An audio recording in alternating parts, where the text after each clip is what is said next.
Welcome to the mighty homeopathy. నేను మీ doctor Anitha. అందరు మంచిగా ఉన్నారా? సో మార్నింగ్ మనం నిద్ర లేచినప్పటి నుంచి ఏది చేసినా కూడాను అందరం హెల్తీగా ఉండాలని, ఇమ్యూనిటీ పెంచుకోవాలని అందరూ తాపత్రయం ఉంటున్నాం. మరి ముఖ్యంగాను పోస్ట్ కోవిడ్ చాలా మందిలో మార్పు వచ్చింది.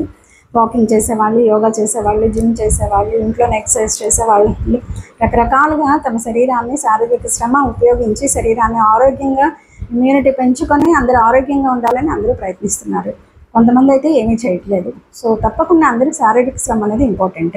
ఇప్పుడు నేను చెప్పబోయే టాపిక్ గ్యాస్ట్రిక్ ఇంటెస్టైనల్ ట్రాక్ట్ అంటే GITలో ఇమ్యూనిటీ తగ్గినా కూడా ఒక కంప్లైంట్ వస్తుంది. ఆ కంప్లైంటే auto immune disease, gastric auto immune disease, Crohn's disease. Crohn's disease అనేది it's an auto immune disease. ఇది గ్యాస్ట్రిక్ సంబంధించింది. ఇంతకుముందు ప్రీవియస్ వీడియోలో అల్సరేటివ్ కొలైటిస్ అని చెప్పి మీతో మాట్లాడడం జరిగింది. సో ఒక అల్సరేటివ్ కొలైటిస్ అనేది ఓన్లీ కోలాన్ మాత్రమే ఇన్వాల్వ్ చేస్తే, ఈ క్రాన్స్ డిజీజ్ అనేది ఎంటైర్ మౌత్ నుంచి యానస్ వరకు ఏ పార్ట్నైనా ఇన్వాల్వ్ చేస్తుంది. సో న్యాచురల్లీ ఏ పార్ట్నైతే ఇన్వాల్వ్ చేస్తుంది. ఆటో ఇమ్యూన్ గతంలో ఆర్థరైటిస్ టాపిక్స్లో చాలాసార్లు ఆటో ఇమ్యూన్ డిజీజ్లలో ఏదైనా కంప్లైంట్స్ వస్తాయి. ఆర్థరైటిస్ ఎలాగ జాయింట్ని, రుమటాయిడ్ ఆర్థరైటిస్ కానివ్వండి, కొన్ని ఆర్థరైటిస్, కొన్ని సటన్ ఆటో ఇమ్యూన్ డిజీజెస్ మాట్లాడుతూ ఉన్నప్పుడు ఎలాగ మన శరీరంలో వేరే ప్యాథోజన్ ఏదైనా అన్వాంటెడ్ ఫారెన్ పార్టికల్ ఎంటర్ అయినప్పుడు మన శరీరం వెంటనే డిఫెన్స్ మెకానిజం లాగా ఒక సోల్జర్ లాగా పనిచేసి దాని డిజీజ్ నుంచి ఎలాగ ఫైట్ చేసి మనల్ని ఇమ్యూన్ సిస్టమ్ని స్ట్రెంథెన్ చేసుకుని దానికైతే అది రిపేర్ అనేది చేసుకుంటుంది. సో అలాగ అటాక్ చేయడానికి లోపల మన శరీరంలో యాంటీబాడీస్ అనేది ఉంటుంది. వెరాజ్ ఆటో ఇమ్యూన్ డిజీజ్లో ఏం జరుగుతుంది అంటే, లోపల అన్ని హెల్దీ టిష్యూస్ ఉన్నప్పటికీ, హెల్దీ సెల్స్ ఉన్నప్పటికీ ఏదో డిజీజ్ లోపలికి ఎంటర్ అయిపోయిందని చెప్పి వాటి మీద ఇది అటాక్ చేయడం అనేది జరుగుతుంది. ఇదే జరుగుతుంది ఈ క్రాన్స్ డిజీజ్లో. క్రాన్స్ డిజీజ్లో ఆటో ఇమ్యూన్ డిజీజ్ అన్నాము. మన ఇప్పుడు నవేడేస్ చాలామంది గట్ బ్యాక్టీరియా, మైక్రోబ్స్ బాగుండాలి, గట్లో మంచి బ్యాక్టీరియా ఉండాలి, ప్రోబయాటిక్ ఎంజైమ్స్ బాగా తీసుకోవాలి. సో పాలు పెరుగులు ఇలాంటి ఫర్మెంటెడ్ పదార్థాలు పడని వాళ్ళు ప్రోబయాటిక్ ఎంజైమ్స్ని టాబ్లెట్ల రూపంలో తీసుకోవడము, రకరకాల ప్రయోగాలు చేసి గట్ బ్యాక్టీరియా బాగుండాలని చాలామంది చాలా ప్రయత్నాలు చేస్తున్నారు. ఇది నిజంగా మంచి పరిణామం కూడా. వెరాస్ ఇలాగా అంత చేసినప్పటికీ కూడా ఈ లోపల ఉన్న గట్ బ్యాక్టీరియాని ఈ క్రాన్స్ డిజీజ్ అనేది వచ్చినప్పుడు ఫైట్ చేయడము, బిలియన్స్ ఆఫ్ బ్యాక్టీరియా ఏదైతే ఉంటుందో దాన్ని అంతటి కూడాను మంచి బ్యాక్టీరియాని కిల్ చేయడం వల్ల ఈ కంప్లైంట్ అనేది అరైజ్ అవుతుంది. ఈ క్రాన్స్ డిజీజ్ అనేది గతంలో అయితే అదర్ కంట్రీస్లో చాలామందిలో జూయిష్ పీపుల్, కొన్ని సటన్ రేసెస్లో లైక్ స్మోక్ ఎక్కువ చేసే వాళ్ళల్లో, లేదా కొన్ని సటన్ పదార్థాలు తినే వాళ్ళల్లో, ఫ్రోజన్ ఫుడ్స్ అవ్వచ్చు, వాటర్ ఇట్ మేబీ అలాగ ఉన్న వాళ్ళల్లో ఉండేది. కానీ ఇప్పుడు మాత్రం వింటున్నాం ఫ్రీక్వెంట్గా. మాకు ఇలాగ వాళ్ళు వెళ్ళినప్పుడు క్రాన్స్ డిజీజ్ వచ్చిందని డయాగ్నోస్ చేశారు, పలానా డాక్టర్ మాకు చెప్పారు, ఈ సిమ్టమ్తో మేము వెళ్ళాము అని ఇప్పుడు ఎక్కువ వింటున్నాం కూడా.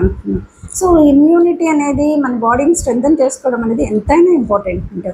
సో క్రాన్స్ డిజీజ్ వచ్చిన తర్వాత ఫస్ట్ అండ్ ఫార్మోస్ట్ సిమ్టమ్ ఏంటి అంటే, లైక్ అల్సరేటివ్ కొలైటిస్, ఇందులో కూడా డయేరియా ఉంటుంది. సో ఇందులో వాటరీ డయేరియా ఉంటుంది and recurrent number of stools అనేది వెళ్ళవలసి వస్తుంది.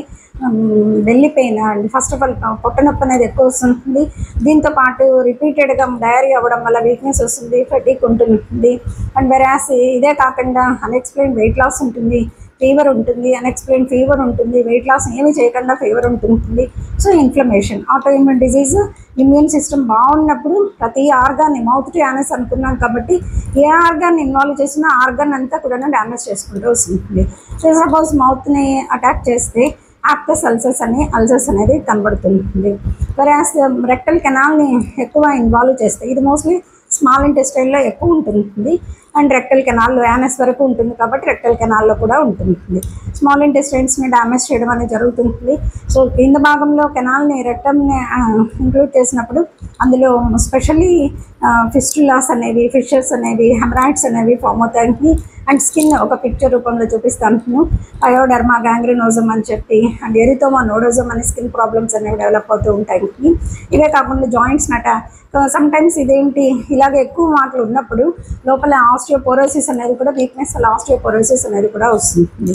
సో ఇలాగా నెంబర్ ఆఫ్ సిమ్టమ్స్లోకి క్రాన్స్ డిజీజ్ అనేది కొన్ని సంవత్సరాల పాటు క్రానిసిటీలోకి వెళ్ళి ఆటోఇమ్యూన్ డిజీజ్ కాబట్టి ఒక్కొక్క ఆర్గాన్ని మౌత్ టు యానస్ ఒక్కొక్క ఆర్గాన్ని ఇది ఇన్వాల్వ్ చేసుకుంటూ వస్తుంది.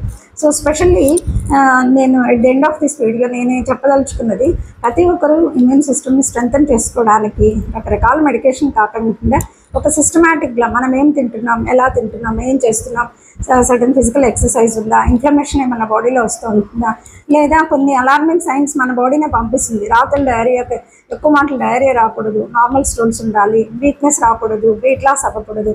ఇలాగున్నప్పుడు ఈ అలార్మింగ్ సిమ్టమ్స్ ఉన్నప్పుడు తప్పకుండా సమీపంలో మీ డాక్టర్ గారిని కలిసి మీ సిమ్టమ్స్ పూర్తిగా మీరు చెప్పి దాని నుంచి పూర్తిగా డయాగ్నోస్ చేసుకుని అర్లీ డయాగ్నోసిస్ తప్పకుండా లైఫ్ హ్యాపీగా లీడ్ చేస్తారని ఆశిస్తూ సదా మీ వైద్య సేవలో మీ డాక్టర్ పిల్లలు.